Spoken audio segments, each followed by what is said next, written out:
I was reading this book called A Billion Wicked Thoughts that was written by a bunch of engineers at Google, and they were looking at billions of Google searches. And you know, there's no shortage of pornography on the internet, and there's much less by proportion than there was when the internet was first invented. And it's so interesting because it actually turned out that one of the things that drove the development of the internet and the technology was the proclivity of young men to search out sexually provocative images. That was what was at the forefront of the development of the net. It's extraordinarily interesting. They were motivated to use it for that purpose, and that provided the platform from which it emerged. Amazing.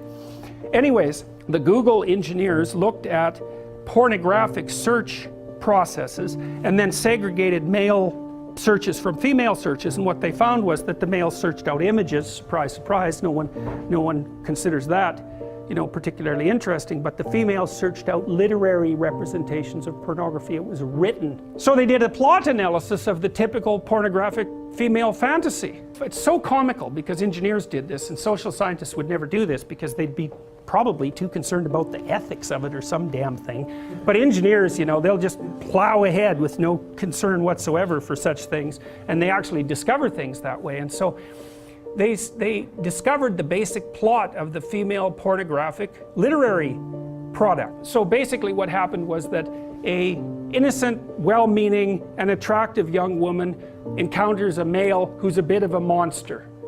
And the monster, there's 5 types of classic male monster. For all you males who want to know, this is what you can become. Vampire, that's a good one. Werewolf, billionaire, pirate, and surgeon.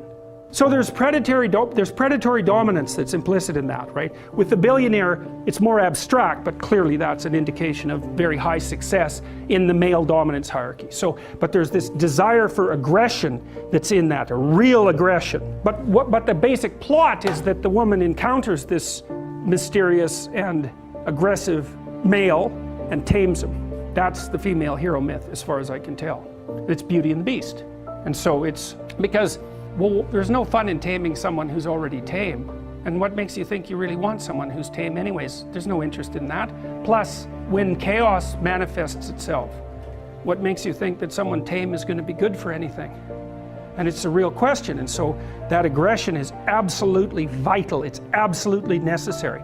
But because it's incredibly dangerous, which of course it is, it has to be civilized.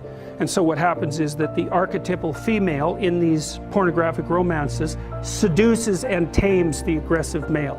And that's her encounter with chaos. Now it's more complicated.